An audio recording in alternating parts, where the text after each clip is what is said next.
Fala, parente! Está no ar mais um programa de índio! E no programa de hoje iremos falar sobre o 7º presidente da República, Nilo Peçanha.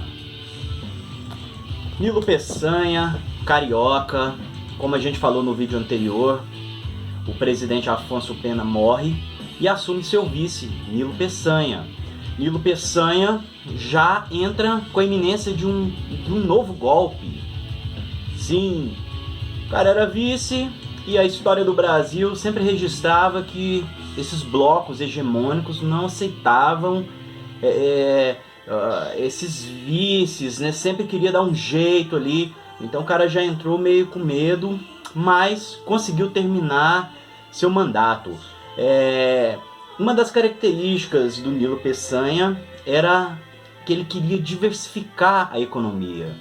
Ele achava que tinha passado da hora já do produto econômico não ser somente o café no Brasil. Tinha outros produtos que precisavam ser explorados. Então essa era uma das ideias do Nilo Peçanha. Mas também queria manter o café, é óbvio, né? O café era 75% da economia nacional, né? E era o produto principal de exportação também. Então Nilo teve um pouco mais de um ano só no poder, não fez tantas coisas, mas algumas coisas que ele fez foi bastante importante para a nossa história. Ele continua a expansão ferroviária que teve início com o presidente anterior, Afonso Pena. Constrói portos, pensando também na economia, então reforma alguns, constrói outros. Constrói o Cais do Porto no Rio de Janeiro, também dá sequência no processo de eletricidade, né, do Rio de Janeiro, de aumentar essas vias, né, de eletricidade, e intensifica também as linhas telegráficas. Isso tudo que o presidente anterior já vinha fazendo. Mas o grande marco do governo do Nilo Peçanha foi a criação do SPI, Serviço de Proteção aos Índios, que foi criado em 1910, que do SPI depois a gente vai ter a FUNAI, todo respeito aos índios. O SPI, quando ele é criado, ele não tinha o foco ali da preservação dos indígenas, das tribos. O foco dele era, primeiramente, conhecer, mapear essas tribos, ali com Rondon, que a gente falou também no vídeo anterior. E também o foco era ter o controle desses índios. Eles não estavam muito preocupados ainda com as questões culturais, antropológicas, não. A preocupação deles era maior, era do ponto de vista ali de controle. Inclusive algumas dessas missões aí do Rondon, eles até tiravam foto com esses índios ao lado da Bíblia, ao lado de padres, aquela loucura que vem ali desde o descobrimento. Mas é um grande marco na história brasileira e no governo do Nilo Peçanha, porque a partir do SPI é que a gente começou a discutir mais a causa indígena, tão importante e que às vezes passa despercebido aí, né, por nós. Isso aí.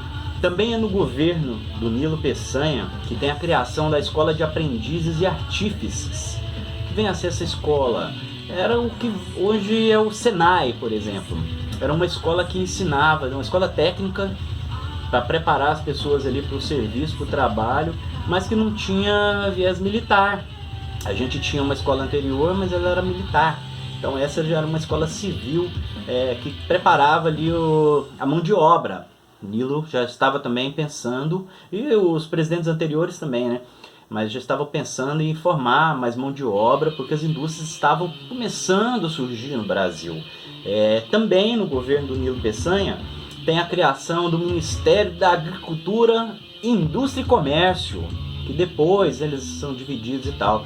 Mas é nesse ministério, nesse governo que é criado esse ministério. Inclusive a SPI, Serviço de Proteção aos Índios, ficava dentro do Ministério, né, da Agricultura, Indústria e Comércio.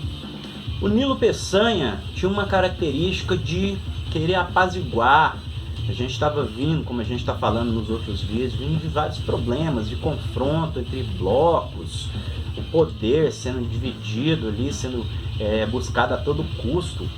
E ele adotou uma política bem antes, né, do movimento hippie, política do paz e amor. Então ficou conhecido esse governo dele como o governo paz e amor. Antes do Lulinha, antes dos hippies ali no final da década de 60, já tinha o Nilinho paz e amor, isso aí. E por conta dessa política que ele adota, dessa forma de conduzi-la, ele também carrega o fardo ali de ser um presidente populista, um presidente que queria estar bem na fita, né? Agradar todo mundo, ficar tranquilão. Então também ganha essa marca, o governo do Nilo Peçanha. E tem um ponto importante da gente falar nesse governo dele, que também foi levantadas as questões sobre o racismo, sim, sobre a mestiçagem também nesse governo. Por quê? Porque Nilo Peçanha, vou mostrar outra vez a figura dele, era retratado por parte, né, de desenhistas, ali, de ilustradores, com características de um homem branco, e o Nilo era negro, não era negro, negão, mas tinha os traços, né? Ele era de origem negra, e o racismo ainda era muito forte. A gente estava recém saído do processo de escravidão, então a sociedade não aceitava muito aquilo. Então os próprios desenhistas tinham que mudar quando iam desenhá-lo, colocar traços brancos, né, no cidadão. Isso aí foi um ponto que foi discutido nessa época, né? Já estava passando da hora de acabar com esse assunto e conversar com mais seriedade sobre esse assunto, né? Cortar de vez o preconceito. A gente está em 2020 e ainda não conseguiu, né? A luta é árdua, mas vamos lá que um dia a gente consegue evoluir a esse ponto. Sim, e terminando ali o mandato dele, a gente já estava preparando a próxima eleição. E o Nilo Peçanha e os setores que o apoiaram lançaram a candidatura do cidadão chamado Davi Campista.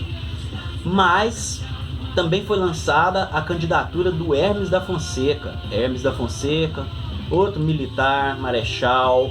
E os militares nunca aceitaram, né? Perder a boquinha, perder o poder, queriam voltar a todo custo.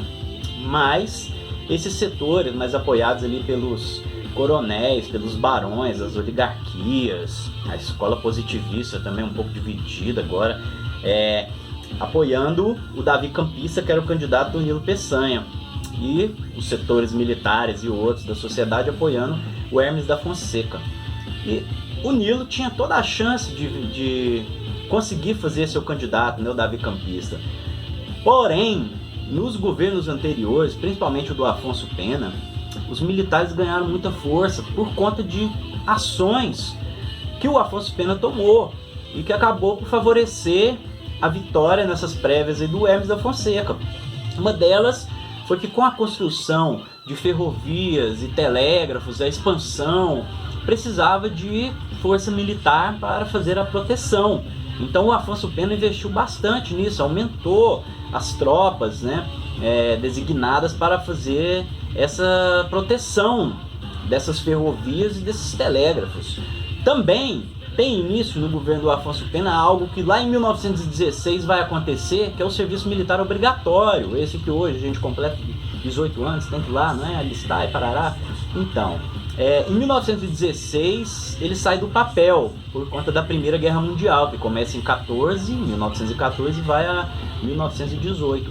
Mas o rascunho, o esboço dessa proposta começa aí com o Nilo Peçanha, com Afonso Pena, e dá continuidade com o Nilo Peçanha, que isso aí também favorece os militares, óbvio. E também eles compram 2 navios, 2 encoraçados, né? O encoraçado Minas Gerais e o encoraçado São Paulo, 2 navios de guerra, navios militares, que também vai dando mais uma moralzinha para os milico. E isso aí tudo foi mais ou menos um tiro no pé que o Afonso Pena deu, porque ele fez essas políticas, né, para a proteção ali da nação e tudo, e acabou fortalecendo a ala militar, que voltou. Sim, voltou. O Hermes da Fonseca é escolhido candidato e vence. É o nosso 8º presidente do Brasil, que é o assunto do próximo vídeo. Tudo bem? Essa série de vídeos, Uma República Brasileira, tem o apoio da Malve Tumbiara, da Papelaria Papiros e da Insano Burger. E você que tem uma empresa, uma pequena empresa, uma grande empresa, e quiser apoiar também essa série de vídeos, basta entrar em contato comigo aí, que estou aberto, divulgaremos a sua marca e tamo junto nessa. Hoje a gente ouviu ao fundo o disco de uma banda de Caldas Novas, Goiás, chamada Projeto Baroque, que é um metal cantado em Tupi-Guarani. Olha que legal. Sim, procure aí no YouTube. Hoje eu vou indicar para vocês um material INI, Cantos da Tradição Carajá. É um disco com cantos indígenas, os carajás, para quem quer pesquisar sobre a música indígena, tá aí. E minha indicação de DVD hoje é lá de Cuba, são 2. Buena Vista Social Clube e a continuação dele, Buena Vista Social Clube, Adiós, tá? Vocês vão ver muita influência indígena nesse som cubano.